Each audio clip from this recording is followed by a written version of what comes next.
Hi everyone, my name is Kingsley Doko and I want to welcome you to the third part of this section on implementation of full mesh IBGP peering. Um, Earlier we walked through the implementation of, we actually did the configuration of all the routers. So as it currently stands, if I should, let me bring out my pen. So currently the way it is now, between router 1, router 3, router 4, and router 2, or between these routers, which are actually the core of the network, they are running IBGP peering. So they are running a BGP process of 1. So there's this direct peering between all the routers in the core. Similarly, we have also gone ahead to enable EBGP peering. Uh, we do have EBGP peering between router 5 and router 1. We also have EBGP peering between router 5 and router 3. So here is EBGP.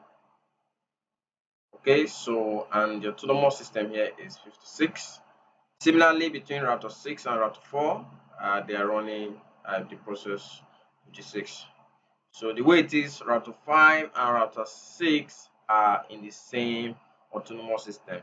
And like I earlier explained, we want to imagine that there is a company that is multi-home to a single provider, and they have what we call a dual last mile. So this link that goes between router 3 and router 5, you typically refer to it as a last mile. So that's a term you mostly use within the service provider environment. So it's dual last mile because you have 1 and you have 2. So in the real world, this could be a fiber link. Why could this could be a radio or a microwave connectivity? And so we are having what we call high availability. They could also be they could be active, they could be active standby. It just depends on the business requirement of the customer or the requirement. So some customers might want a situation where the two links are active, so they can load balance between the two links. Maybe critical traffic might go through the fiber link, and So down here too, you also have a private peering. So here we are pairing with in the OS of, AS of 65011. And so the BGP peering here actually is within this broadcast, and we are going to see later that whatever comes in through this device, we are going to strip this private autonomous system because, like I said, is not globally routable. So same way here, we have a transit. Uh, Usually have a transit connection where is in cases where uh, this customer has its own autonomous system, whether it is 2 byte or is a 4 byte format, and then it also has its own kind of public address space that they are locally originating and advertising it. So from here, they advertise it to their upstream provider, and so the upstream provider likewise have a connection to. So this one could be a tier 3 provider. So tier 3 probably have a connection to a tier 1 or a tier 2, and so they would advertise all their prefixes, aggregated prefixes to their upstream uh, provider. So that's where the connection currently stands. So we're going to pick it up from there. So if I log on to, if we go to our CLI, this is router 1. So if I say show IPBGP summary, a shorter way is to say, or a more better way to see this to say show BGP IPv4 unicast for the address family of IPv4 that I'm going to hit. So this is more like the full BGP table. So the BGP table include what we call unfiltered prefixes. So all these are prefixes that have been learned from every neighbor in the BGP network. Okay, so as it currently stands, there are prefixes we are learning from IGP, there are prefixes we are learning from EGP. For example, any prefix that does not include its own autonomous system number. Okay, so let me give you an example. Like as you can see here, you see these prefixes that we are learning in this part. Okay, all these prefixes do not carry the AS part information. That tells you that these prefixes were learned through IBGP. So they were learned from routers within the same autonomous system. And like I've earlier explained, time is that number is that when IBGP neighbors share or advertise prefixes with other IBGP neighbors, they don't include the AS part information. Okay, we are going to see that, however, when you appear with an EBGP neighbor, then when you're advertising your prefixes to that your EBGP neighbor, you are going to include the AS part information. So as you can see now, these are prefixes we are learning from router 11 because the AS part information was included. I tells us that router 11 actually used what we call the network statement. Okay, so the network statement was used to originate this prefix. That's what that is telling us. However, you're going to see for this prefix, which is 172.16.11.0, it was originated from this AS, but you see this question mark here. That tells you that it was redistributed. So the redistributed command, the distribution command was used to advertise these prefixes. Later, we're going to talk about how NLRI or network layer reachability information can actually be advertised. There are different ways. But like I said earlier, if I'm advertising using the network statement, that is going to be preferred compared to the registration. So if I'm advertising the same prefix using both commands, this will always be will be more accepted. So these are also prefixes we are learning from AS56. So as you can see, your 172.26, which is between router 2 and router 6, 35 between 5 and 3, 46 between 46. All these are all prefixes we are learning from the AS56.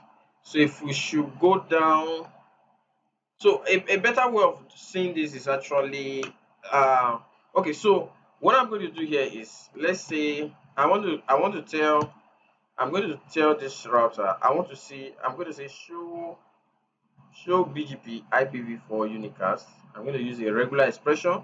Then I'm going to say I want to see all the prefixes that I learned from my IBGP neighbors. Okay, so first we are going to look at IBGP neighbors. So what do you think we can do? Remember, when you learn prefixes from your prefixes that were originated from your IBGP neighbors would not have any AS part information in the AS part, right? So I'm just going to say anything that begins and ends with nothing. All right, so greater than sign means begin, while your dollar sign means end. So in between, we don't have any information there. So it means any prefixes I'm learning and there's no AS part information in them, I want to see them. So if I hit enter, so this is going to show me my prefixes learned from my IGPs. But that's going to be different if I say any prefixes that include any value between 1 to 9, then I'm going to add the plus string, then I'm going to say end with dollar sign. So this is more like any prefixes that has at least one AS part included. So between 0 to 9, I'm going to say plus dollar sign. Like I said, personally, I'm not an expert in regular expression, but it's something we're going to talk about. We have the most commonly used ones that we'll talk about. And of course, if you want to know more about regular expressions, there are a lot of books out there that discusses regular expressions for that you can actually use to filter what you want to say. Personally, I don't know if Cisco is really going to be testing us a lot in the exam. I've not taken the exam, so I can't tell you. So, but something we can actually learn, pick it up, and know it more better. So, if I hit enter, you see this is going to include all prefixes that I learned that has at least one AS part in them. Okay, so as you can see, so from bring out my pen. So as you can see, we already talked about this, right? So we are learning this from router 11. We are learning this from router 10. So we are learning this from router 10. We're also learning this from router 11. So we are learning all this from our router 5 and router 6. We're also learning this from router 10. So all this includes parts that are learned from our EBGP peers. Okay, now you are going to see the next stop. That the next stop. So let's look at this now. It says I know how to reach. I know of these prefixes, and my next stop is what? 172.16.113.11. Now, who is 113.11? 113.11 is our router 11. So the way it is, if I bring up my topology, so this is our topology. I'm just going to minimize it a little, shift it. Okay. So as it currently stands, shift 7, Control Shift 2. Just bear with me.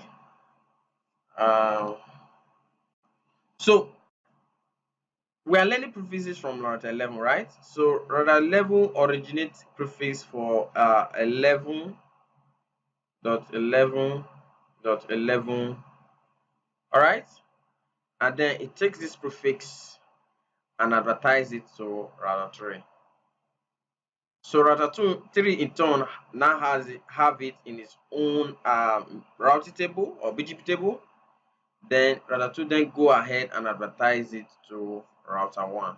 So the reason why router 3 is able to advertise it to router 1 is because there is a BGP pairing. So in this case, it's IBGP. So we did say that when an IBGP neighbor receives route from an EBGP neighbor, so if here is EBGP, you can go ahead and advertise it to an IBGP pair, right? But something you are going to observe here is that when router 3 advertise that prefix, which is 11.11/32, when he advertised it to router 1, it did not modify the next stop. Okay, so the next stop is still pointing to what? Router 11. Because if we come here, if I come to this router and say show IPBGP for router for this prefix .111.111/32, show BGP IPv for unicast for 111.111.111/32. Oh, so what are we not doing right? Okay, so it's not complete yet. 32. So look at what it's telling us. It says, I know how to reach that prefix. Okay, it's coming from AS 65001. 011, I mean. It's saying my next stop is router 11, but I'm learning it from router 3. Now look at what it's telling us. It says to get to router 11, it is currently inaccessible. All right, so the idea is this. I'm learning prefixes from an EBGP pair, then I then go ahead and advertise it to my IBGP neighbors, but I don't modify the next stop. You're going to see that will create a lot of problem within your BGP domain, because as you can see, router 1 is saying that I know how to read this prefix, but look at what the difference is. It does not have a best path. The reason you cannot find the greater than sign along that prefix. So currently the prefix is valid, it's a valid prefix, but currently it's not being I can't because if we come here now, if I go to router 1 and say, okay, let's say I want to do a ping, I say do a ping to this prefix, to this network .11. Okay, so I can source it from my loopback because that's what I'm advertising. You're going to see there's currently no reachability to that destination.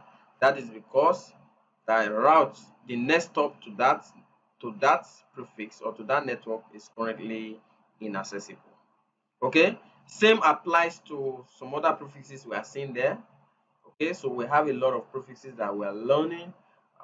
Have around 3 prefixes here, and we have a lot of prefixes. But as you can see, however, for this prefix, which is really the point-to-point link between the PEs and the customer edge device, you are going to see that they are best paths.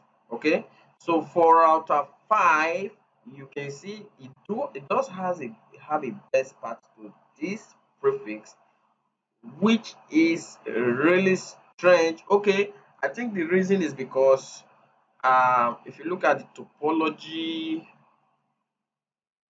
router 1 has so as the way it is this is router 1, right? So router 1 currently has a direct connection to router 5, okay, which is the next hop. And so router 5 is in turn advertising this loopback. So if router 5 is saying the next hop, router 1 definitely has reachability to router 5. I think that's why it's showing that this part is valid. The same applied to the prefix that is being originated.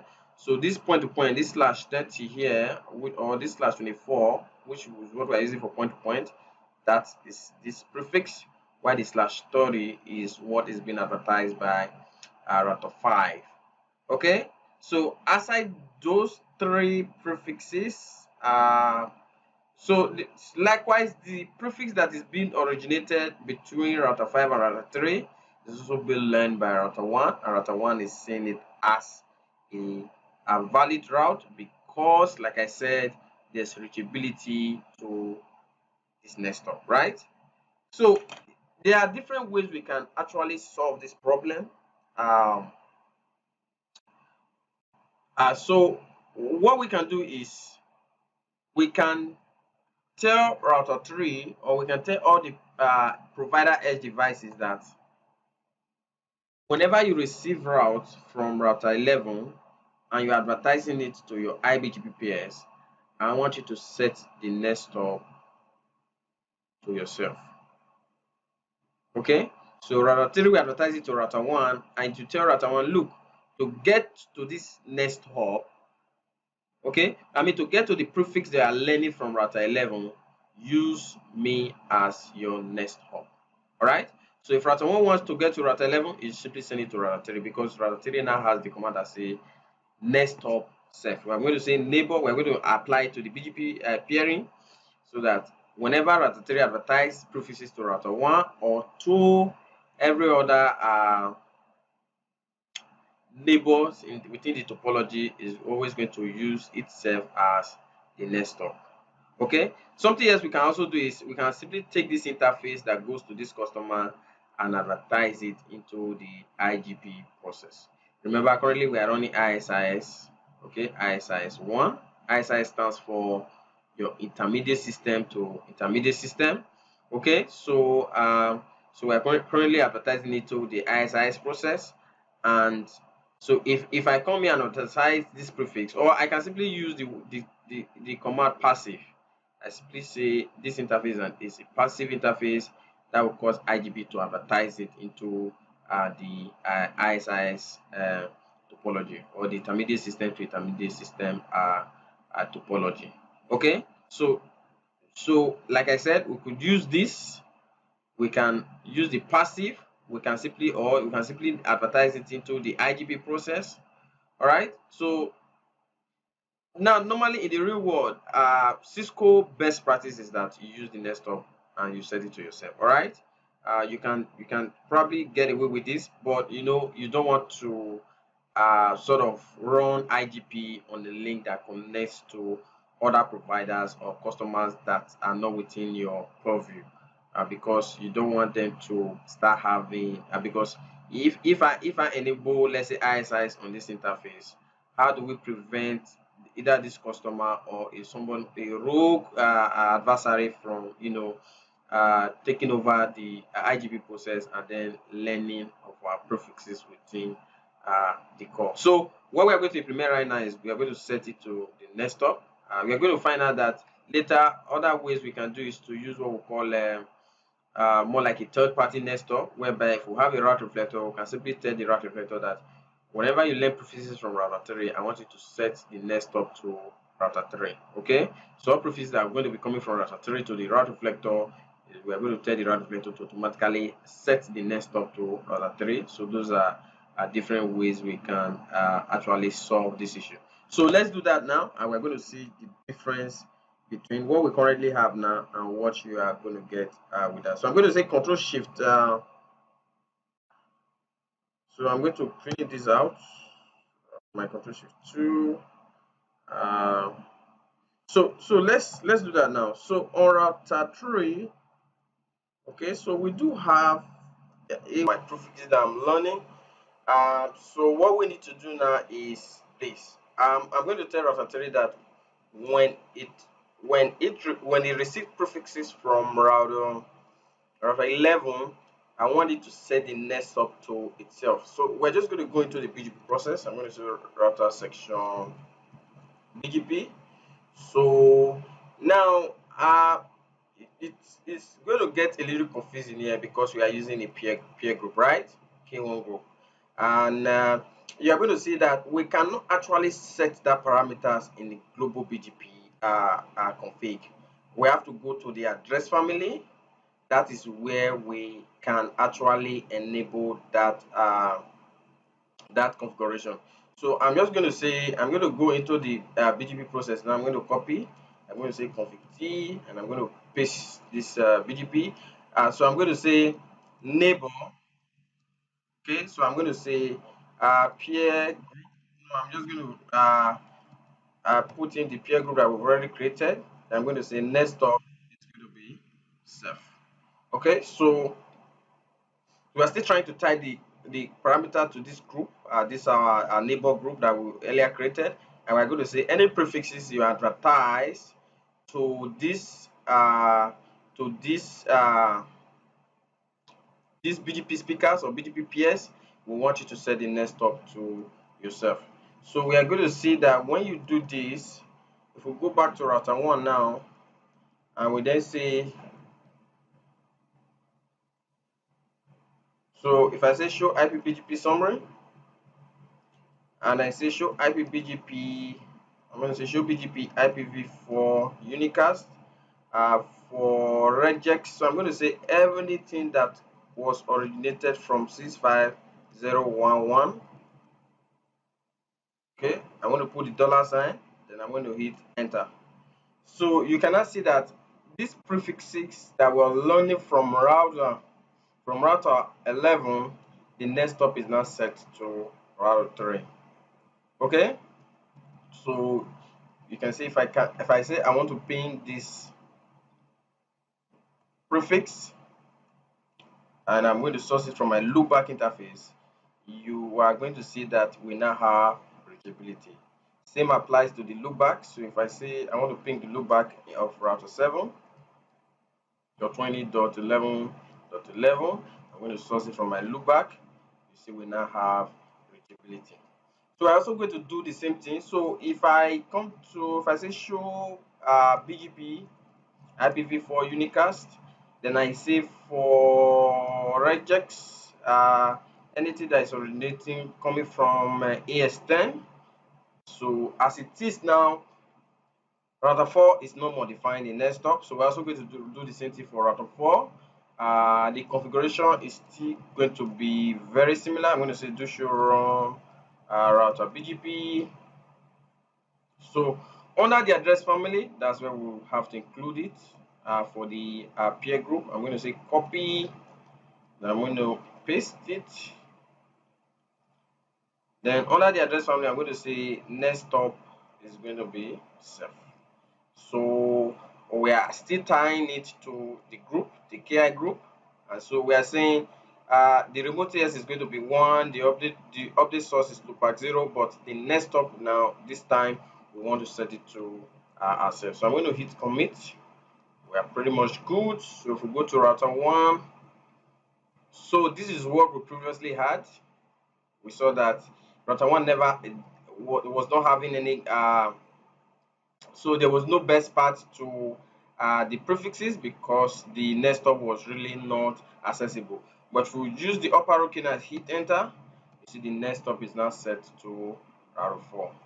So if I say ping 172.16.10, okay, so let me just ping the loopback, right? So 20.10.10. So I have to source it from my loopback because the loopback interface is what I'm actually advertising from this router. Now, if I don't put the loopback interface, I might not have reachability because the source interface I might be using to get to that router 10 might not have been advertised in the BGP. So if you are pinging and the interface you are sourcing from is not in the BGP table, then definitely you will not have a reply back because your receiver will not be able to find that route in its own BGP table, and so will not be able to respond. So if I hit enter, you can see that we now have reachability. So we can also do the same thing for router 2. So router 2 is a router, so show run pipe section router BGP. It's quite simple, but of course BGP is configuration intensive. We always want to maybe use notepad sometimes if you want to edit your configs. But so I'm just going to say here neighbor, I'm going to say K1 group. Okay, I'm just going to say next stop is going to be safe. All right, so I'll save. So as it currently stands now, so on router 1 we'll do the same thing for router 1 itself. So show run pipe section router BGP. No, we don't need pipe, just say router BGP. So same under the address family for the K1 neighbor group. I'm going to say copy. Then I'm going to paste. Then I'm going to say next stop is safe. I'm going to hit commit. Okay, so let's just test it from here. So I'm going to go back and use my up arrow key regist. So for 10, we've already said that. For 56, let's see what we're getting from 56. So we have reachability to all the prefixes now. So to actually check that we have end-to-end reachability to all the prefixes in the table, what we are going to do now is we are going to build a script. So I'm going to bring up the notepad. So we're going to bring the echo script both for XRO and iOS XRO.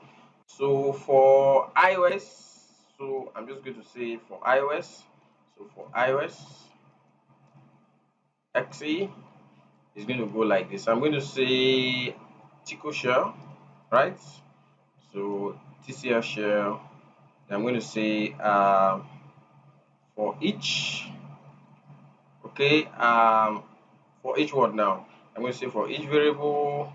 I'm going to open the curly bracket. I'm just going to put 172.20.1.1.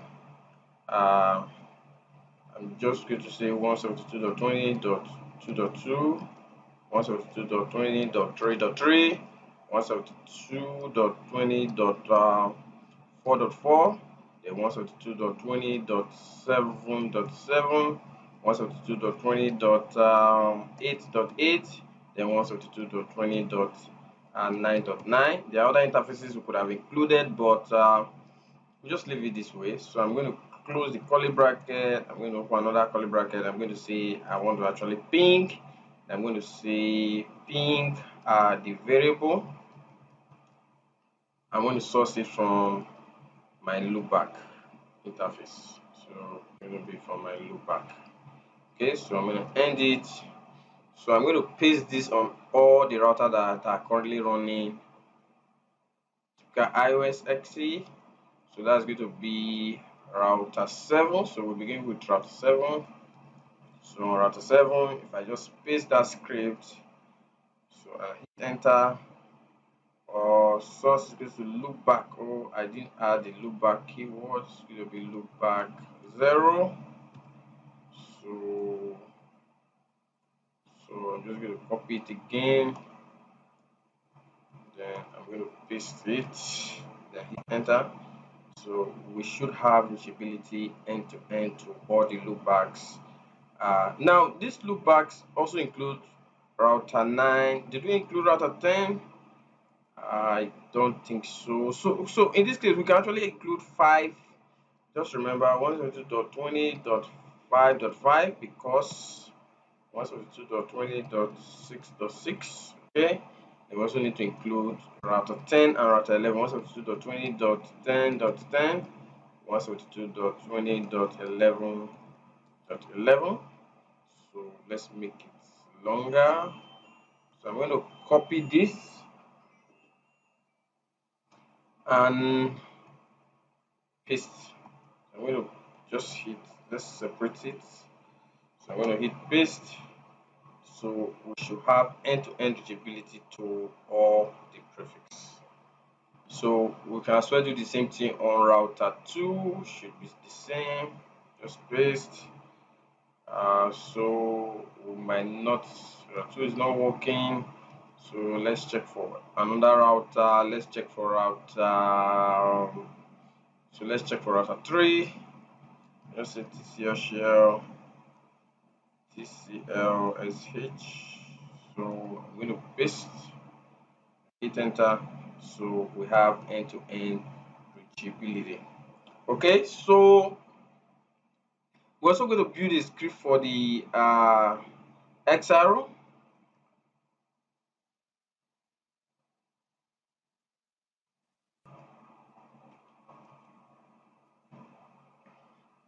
So similarly on uh, XRO, it's similar, but there's just going to be some few differences. So I'm just going to copy this and just edit this. I'm going to paste it down below. So I'm going to say, so instead of just saying TCL, I'm going to say run TCL. And I'm going to say for each, so I'm going to set the interface, right? So I'm going to say set I, probably to stand for interface. I'm going to say the interface is going to be 172.20.1.1. Then I'm just going to say for this variable, let's just represent it with V. I'm going to ping these guys. Then I'm going to say I want to ping. Okay, so I'm going to say my source is going to be $I, which stands for the variable I. Then while the destination is going to be $B. Okay, so I think with that we are pretty much good. So I'm just going to copy this and paste it on this router. So if I hit enter, so that is how you also do it for your router 1. So as it currently stands, it seems we have end-to-end reachability, right? So router 1, 2, 3, so all the way down to router 11, you can see we have end-to-end reachability. So we can therefore say that the network has converged and that we are good. We can as well go to router 4 and do it if we want. I'm going to paste it here. Okay, so back to my notepad and just grab it from there, and then we can as well try it from this part. So we're getting something wrong here. It's saying invalid source. Oh, we have to change the source, but the source has to be reachable. So I'm going to change this to 4.4. Just copy and we're going to paste. Okay, so we are good. So we have end-to-end reachability to every prefixes in the topology. Okay, so that is basically the configuration of the BGP full mesh.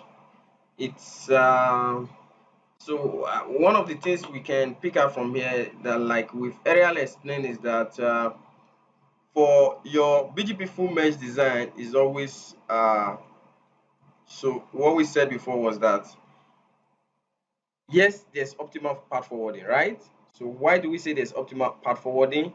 Because each router does its own calculation, right? So now look at it. If we go to, let's say, router 1,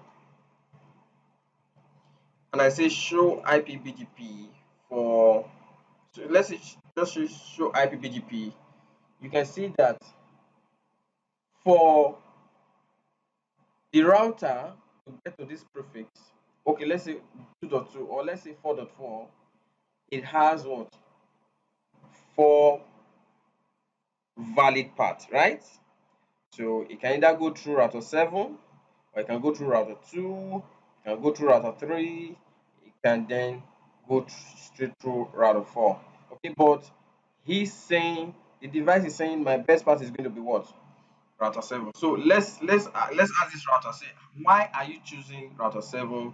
So if I say show IPBGP to 172.20.4.4/32, so this is where we look at, okay, why is it choosing router 7 as its next stop?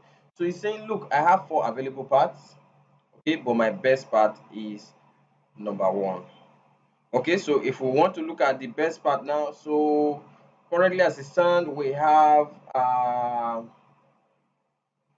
so the way it is now, this is one part, right?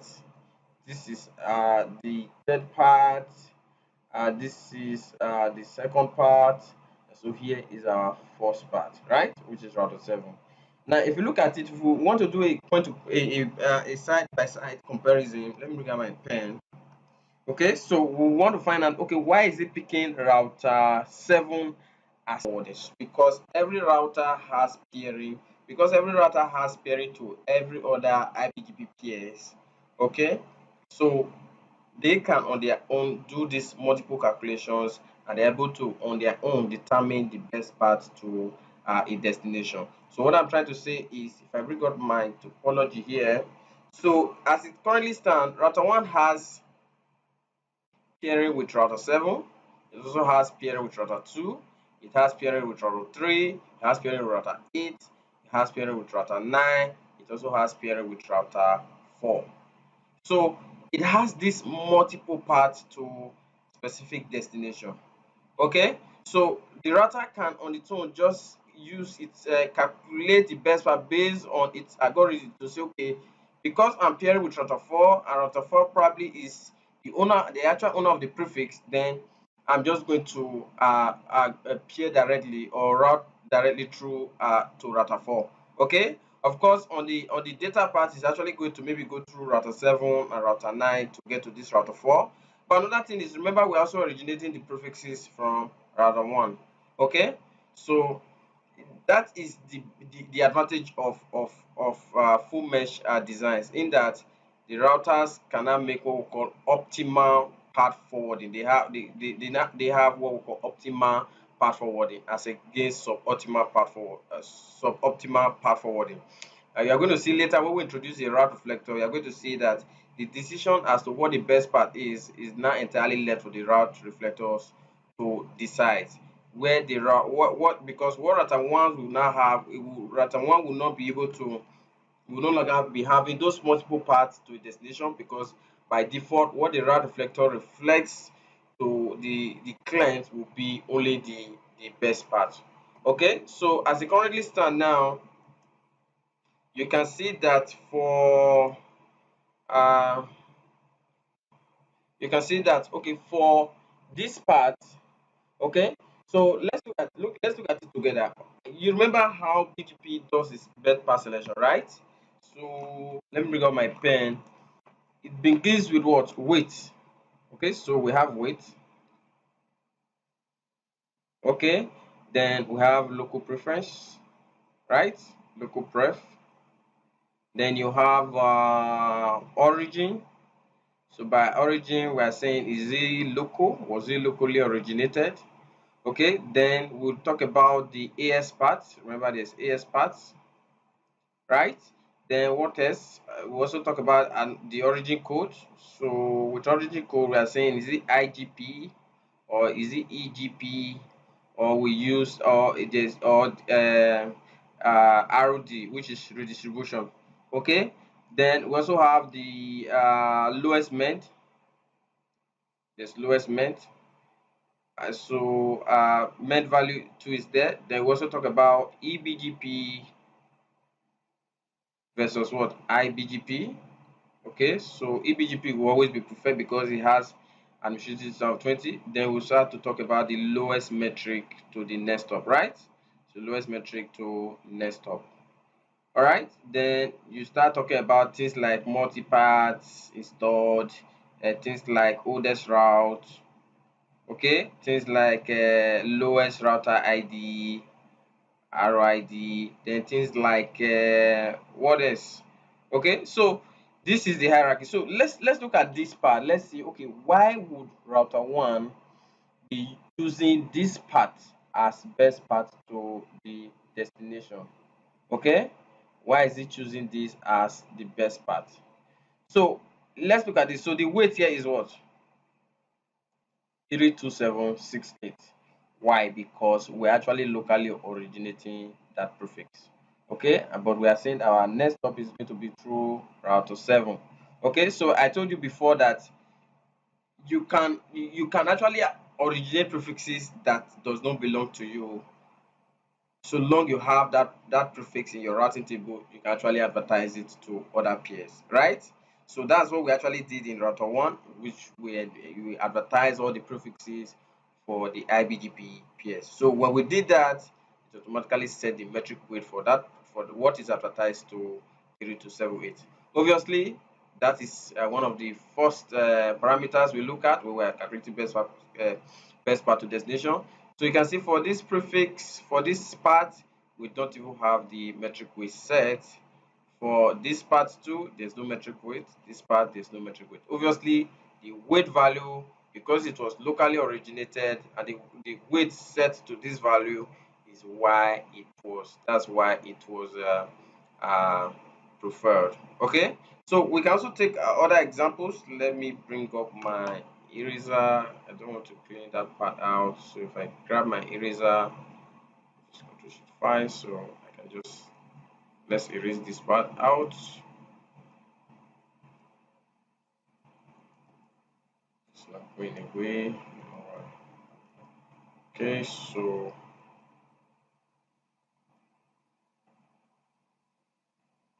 I don't want to clean that part. So same is going to apply to, so let's think of another part again. I'm going to say show IPBGP. I'm going to say 172.20, let's say 6.6/32. All right, so for us to get to this prefix, okay, which is 172.20.6.6, which belongs to router 6, is saying that it has two available paths, right? So the router has two available paths, but it only has one best path. Remember, we talked about in the beginning of this course that BGP by default always choose one path to a destination. Of course, we can enable multi-pathing. We're going to talk about that later. But for now, you're going to see that it's only picking one path as destination, as best path to the destination. So currently, it's the first available path. It's going to say this is my best route. Well, best part, I mean, so let's find out why is it choosing that as its best part. So let me bring up my pen again. So it's going to be easy. So let's look at it together. So the metric weight is what? Metric weight is not set. It means it's equal to 0 here. So likewise here it's 0. So they are the same. So move on to local preference. Local preference here is 100. So local preference value here is 100. Same thing here, it's 100. Right? Then origin code, was it locally originated? No, it was originated by, I'm learning it from router 2. That doesn't mean it was router 2 that actually originated, because but this just tells you, look, it was not locally originated, right? Okay, so we are learning it. So what this means is that we are learning it from router 2, but our next stop is also what? Router 2. Okay, so it was not locally originated. The next item is going to be the AS part. Now the AS part here is 56. So they are the same. The AS part length is the same. So we'll move down to the next one. Origin code is IGP.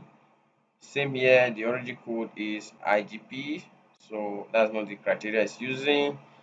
Then if we move down again to lowest metric, so metric here is 0.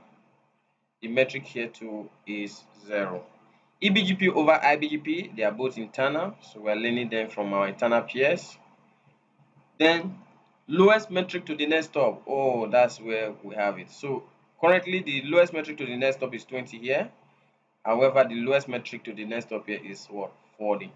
Okay, so this is why this path is being chosen as best path to the destination. Okay, so it's pretty much easy uh, to look at this information, but unfortunately there's no way we can ask BGP why did you choose this path. We just have to look at the attributes from top down, from weight all the way down to maybe the oldest route. So there are sometimes you might even come to the router ID or the oldest route, especially when you get to those tiebreakers. But definitely you can pretty much come to this and look at, okay, why is this part being preferred. So quickly, let's quickly look at the other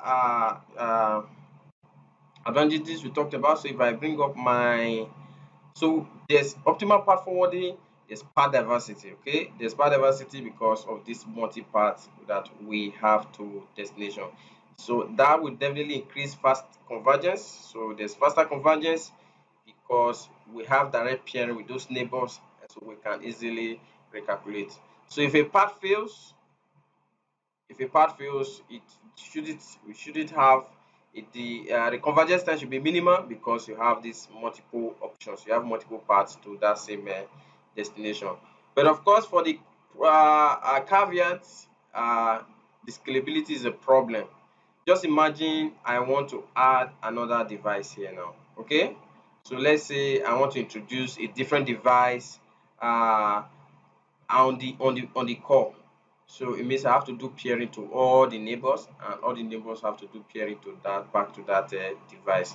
That is going to be a big problem. There's a lot of management overhead because we spend a lot of time doing configurations, and there's also duplication of what information. Of course, there's duplication of information because if you say show IPBGP, you're going to see we have a lot of informations that are duplicated. So just to get to this prefix, see we have a lot of we have almost about 4 parts to that destination, and so the size of the BGP table is really huge even for this PE. We are going to see that when we are working with route reflectors, most of this part will not be in the table. Only the best part is what the route reflector will reflect to the PEPS. All right. So in the next section, we are going to implement